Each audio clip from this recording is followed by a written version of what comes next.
An ISO 9001-2008 certified mobile repairing training center, Telecom Inox.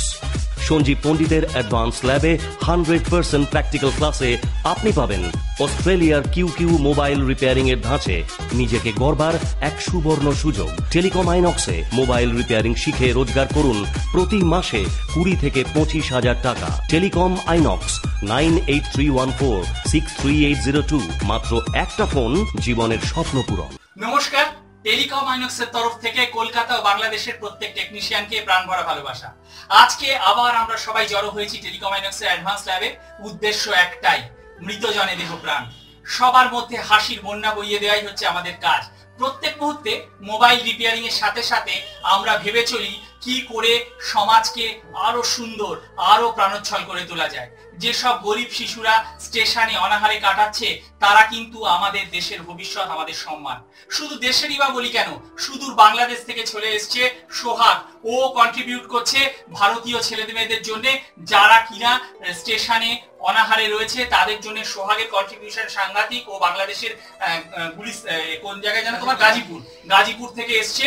ও চায় যে ভারতীয়দের যেসব বাচ্চা স্টেশনে পড়ে রয়েছে তারা যেন হাসতে শেখে, সুন্দর করে সুন্দর সমাজের বুকে হেসে বেড়ায়। তার জন্য আমরা টেলিকম আইনক্স আমাদের ক্ষুদ্র প্রচেষ্টা নিয়ে প্রত্যেক দিন কোনো না কোনো স্টেশন, কোনো না কোনো লোকালয়ে ছুটে যাচ্ছি, যেখানে কিনা ওই শিশুরা বেঁচে থাকার জন্য করছে অনন্ত সংগ্রাম। আছে আমাদের সাথে আরেকটি ছেলে ভাইজ্যাক থেকে, বালাকৃষ্ণন। ও আছে, ও কন্ট্রিবিউট করছে যে যেন পশ্চিমবঙ্গের এই শিশুরা আরো উন্নত হয়ে উঠতে পারে, ওরা যেন বেঁচে থাকার যে অধিকার সেটাকে বজায় রাখতে পারে, বলতে পারে আমরা বাঁচতে চাই, আমাদের বাঁচতে দিন। আমরা সব সময় এটা চাইবো। এই কারণে আজকে আমরা যাব আরেকটি স্টেশনে, যেখানে ছেলেরা নিয়ে এসছে প্রচুর জামা কাপড়, প্রচুর পরিমাণে খাওয়ার, আমাদের ক্ষুদ্র সামর্থ্য নিয়ে, আর নিয়ে এসছে প্রচুর টাকা, যেগুলো দেব আমরা ছেলেদের কিছু পুণ্যাবৃত্তির জন্য। কারণ আমরা জানি অন্নদান পুণ্যদান। সুতরাং আমরা এইটা বারবার করে যাব আমাদের সামর্থ্য নিয়ে, প্রত্যেক দিন, প্রত্যেক মুহূর্তে। আপনারা সবাই পৃথিবীর যে প্রান্তে যে আছেন, সে তার ক্ষুদ্র সামর্থ্য নিয়ে এক একজন ছাত্র, এক একজন ভাইয়ের জন্য, এক একজন মানুষের জন্য এগিয়ে আসুন। দেখুন পৃথিবীটা সুন্দর হয়ে উঠবে। সবাই ভালো থাকুন, সুস্থ থাকুন, আর আপনারা এই পুণ্যদানে সামিল হতে থাকুন। আমরা যেটা দেখাতে চলেছি সেটা হচ্ছে যে অ্যান্ড্রয়েড মোবাইল ফোনে যেগুলো ডিসপ্লে রয়েছে, তো সে সমস্ত ডিসপ্লের বিভিন্ন প্রবলেম আসছে। যেমন ফোনটা অন করার পর লাইট আসছে কিন্তু লেখা আসছে না, বা একটা দাগ, বা ভার্টিক্যালি বা হরিজন্টালি বিভিন্ন দাগ ডিসপ্লের মধ্যে দেখা যাচ্ছে, বা এলসিডি পুরো হোয়াইট হয়ে গেছে। তো সেক্ষেত্রে আমরা ডিসপ্লে কিভাবে রিপেয়ার করব। তো এখানে আমার বিভিন্ন ধরনের অ্যান্ড্রয়েড মোবাইল ফোনের ডিসপ্লে কিন্তু খোলা রয়েছে। তো খোলার পর যদি আমরা দেখি একটু ভালো করে, ডিসপ্লে যেই পাতাটা রয়েছে মানে ফ্লেক্স কেবল, সেই ফ্লেক্স কেবলের ওপরে কিন্তু আমরা অসংখ্য কম্পোনেন্ট দেখতে পাবো। আর যে কম্পোনেন্টগুলো দেখতে পাবো সেগুলো হচ্ছে ম্যাক্সিমামই কিন্তু ক্যাপাসিটার। যদি আমরা একটু ভালো করে ফলো করি দেখতে পাবো এখানে ক্যাপাসিটারই বেশি রয়েছে। তো ক্যাপাসিটার ছাড়াও এখানে আমরা রেজিস্ট্যান্স এবং ডায়োডও কিন্তু দেখতে পাচ্ছি। তো এই সমস্ত কম্পোনেন্ট থেকে যদি কোনো কম্পোনেন্ট খারাপ হয়ে যায়, বা লিকি হয়ে যায়, বা শর্ট হয়ে যায়, সেক্ষেত্রে কিন্তু আমাদের মোবাইলের ডিসপ্লে সাদা হয়ে যাবে, বা লাইন চলে আসবে ডিসপ্লের মধ্যে দিয়ে। তো সেক্ষেত্রে সে সমস্ত ডিসপ্লেকে আমরা কিভাবে রিপেয়ার করব সেটাই দেখাবো আজকে। তো এই সমস্ত প্রবলেমকে সলভ করার জন্য আমাদের যেটা দরকার সেটা হচ্ছে স্মার্ট টুইজার। স্মার্ট টুইজার যদি আমাদের কাছে থাকে, এই সমস্ত কম্পোনেন্ট মানে ডিসপ্লের ওপরে থাকা যে সমস্ত ক্যাপাসিটার বা রেজিস্ট্যান্স যাই থাক, সেগুলোকে আমরা থরলি এটা দিয়ে স্ক্যান করতে পারবো। মানে এটা দিয়ে স্ক্যান করে দেখে নিতে পারবো যে সেই কম্পোনেন্টটা খারাপ আছে কিনা, এবং সেটাকে যদি আমরা দেখি যে খারাপ আছে, তো সেক্ষেত্রে আমরা সেটাকে রিপ্লেসও করতে হতে পারে বা রিমুভও করতে হতে পারে, সেটা ডিপেন্ড করছে সার্কিটের ওপরে। তো আজকে আমি দেখাবো যে এই সমস্ত কম্পোনেন্টকে স্মার্ট টুইজার দিয়ে কিভাবে চেক করা যায়। চেক করতে পারলেই আমরা বুঝে যাব কোন কম্পোনেন্ট খারাপ, এবং সেটা আমরা রিপ্লেস করে দিতে পারবো বা রিমুভ করে দিতে পারবো। কেননা আমাদের ডিসপ্লে রিপেয়ারিংয়ের জন্য স্মার্ট টুইজারই কেন প্রয়োজন সেটাও আমাদের জানতে হবে। মাল্টিমিটার দিয়েও তো হতো, কিন্তু আমরা যদি একটু ভালো করে দেখি যে কোনো ডিসপ্লেই পাতার উপরে যেই কম্পোনেন্টগুলো বেশি আছে সেটা হচ্ছে ক্যাপাসিটার। আর আমরা জানি মাল্টিমিটার দিয়ে কিন্তু ক্যাপাসিটার সঠিক চেকিং করা যায় না। দেখতে পাচ্ছি আমি দেখিয়ে দিচ্ছি। এখানে আমার এই ডিসপ্লেটা আমি সরিয়ে দিলাম, আর একটা ডিসপ্লে রয়েছে সেটা দেখাচ্ছি। সব থেকে বেশি কিন্তু আমাদের ক্যাপাসিটার আছে। তো আরেকটা ডিসপ্লে আছে, সেটাও একবার দেখে নেওয়া যাক।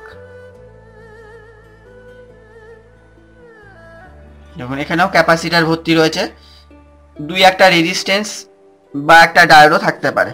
তো এই সমস্ত কম্পোনেন্টের মধ্যে আমরা যেটা দেখলাম সেটা হচ্ছে ক্যাপাসিটার। আর ক্যাপাসিটার তো মাল্টিমিটার দিয়ে ঠিকঠাকভাবে চেকিং করা যায় না, তার জন্যই কিন্তু আমাদের স্মার্ট টুইজার দরকার। কারণ স্মার্ট টুইজারের মাধ্যমে আমরা ক্যাপাসিটারগুলোকে স্ক্যান করে দেখে নিতে পারবো কত মাইক্রোফ্যারাডের বা কত ন্যানোফ্যারাড, কত মিলিফ্যারাডের। তাহলে ইজিলি আমরা বুঝে যাব যে আমাদের কম্পোনেন্টটা ঠিক আছে কিনা, এবং সেটা আমরা ইজিলি চেক করে মানে সেটা আমরা রিপ্লেস বা রিমুভ করে ফেলতে পারবো। তো চলুন শুরু করা যাক স্মার্ট টুইজার দিয়ে কিভাবে চেক করব। তো স্মার্ট টুইজারটা আমরা যখন অন করব, আমরা যদি দেখি এখানে দুখানা বাটন দেখতে পাচ্ছি। একটা উপরে বড় বাটন রয়েছে, সেটা হচ্ছে রেঞ্জ, আর নিচেরটা হচ্ছে ফাংশন বাটন।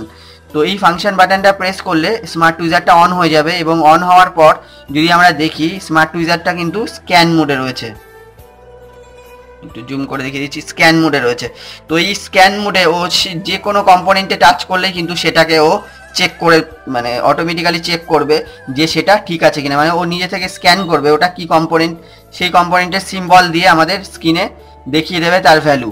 তো ইজিলি আমরা বুঝে যাব সিম্বল দেখে যে ওটা কি কম্পোনেন্ট, রেজিস্ট্যান্স না ক্যাপাসিটার না ডায়োড, এবং সেটার ভ্যালুও জানতে পেরে যাব, ফলে ইজি হয়ে যাবে আমাদের চেক করাটা। তো আমি এবার জাস্ট কিভাবে চেক করতে হয় সেটা দেখিয়ে দিচ্ছি। আমরা কি করব, এই কম্পোনেন্টগুলো যেগুলো রয়েছে ক্যাপাসিটার, তার দুটো পয়েন্টের মধ্যে টাচ করব। টাচ করার পর ডিসপ্লেতে দেখব স্মার্ট টুইজারের কি দেখাচ্ছে।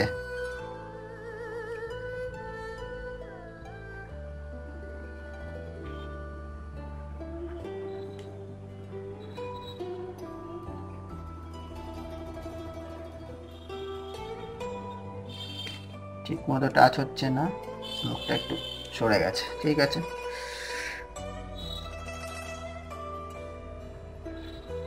দেখুন আমি এখানে একটা কম্পোনেন্টের মধ্যে টাচ করেছি, চলে যাচ্ছে, দেখুন ভ্যালু চলে আসছে, এবং তার পাশে একটা ফ্যারাডে সিম্বল দেখতে পাচ্ছি, মিউ এফ সিম্বল রয়েছে। এই সিম্বলটা যখনই আসবে তাহলে আমরা বুঝে যাব সেটি ক্যাপাসিটারের মধ্যে টাচ করা হয়েছে। এবার এখানে আরো একটা কম্পোনেন্ট আছে রেজিস্ট্যান্স, যেই রেজিস্ট্যান্সের উপরে টাচ করছি রেজিস্ট্যান্সের ভ্যালু চলে আসছে কিন্তু 9.93K কিলো ওহমস, মানে এটা 10 কিলো ওহমসের। এই যে আমি একটা রেজিস্ট্যান্সের মধ্যে টাচ করেছি এবং তার ভ্যালু কিন্তু দেখতে পাচ্ছি স্ক্রিনে 9.93K। তার মানে আমরা যেই কম্পোনেন্টেই টাচ করছি সেটাই কিন্তু আমাদের স্ক্যান হয়ে যাচ্ছে। এই যে পরে আর একটা ক্যাপাসিটারের মধ্যে টাচ করেছি, এটাও কিন্তু স্ক্যান করে দেখিয়ে দিচ্ছে মাইক্রোফ্যারাড, তার মানে ক্যাপাসিটারের মধ্যে টাচ করা হয়েছে। এখানে আমরা ভ্যালু সমেত দেখতে পাচ্ছি মাইক্রোফ্যারাড 1.2 মাইক্রোফ্যারাডের ক্যাপাসিটার। এই যে আমি টাচ করেছি একটা ক্যাপাসিটারের মধ্যে, সেটা কিন্তু আমরা ডিসপ্লেতে দেখতে পাচ্ছি। তো এটা আর একটা ডিসপ্লে চেক করে নিই।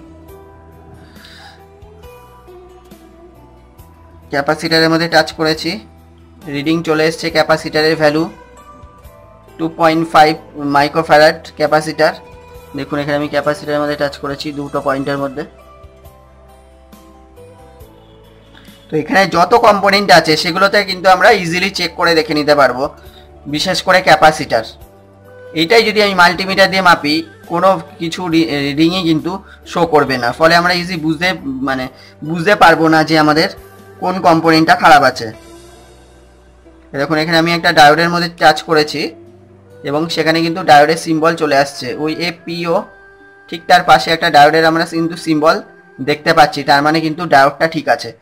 তো এই হচ্ছে ব্যাপার, মানে ডিসপ্লে যখনই কোনো লাইন চলে এসছে বা ডিসপ্লে পুরো হোয়াইট হয়ে গেছে, তো সেক্ষেত্রে কিন্তু আমরা মোবাইল ফোনটার ডিসপ্লেটাকে ওপেন করে তার ভেতরে যে সমস্ত কম্পোনেন্টগুলো আছে এখানে এই যে দেখা যাচ্ছে, এই কম্পোনেন্টগুলোকে স্মার্ট টুইজারের মাধ্যমে চেক করে কিন্তু ইজিলি আমরা সেই ডিসপ্লেকে রিপেয়ার করে ফেলতে পারবো।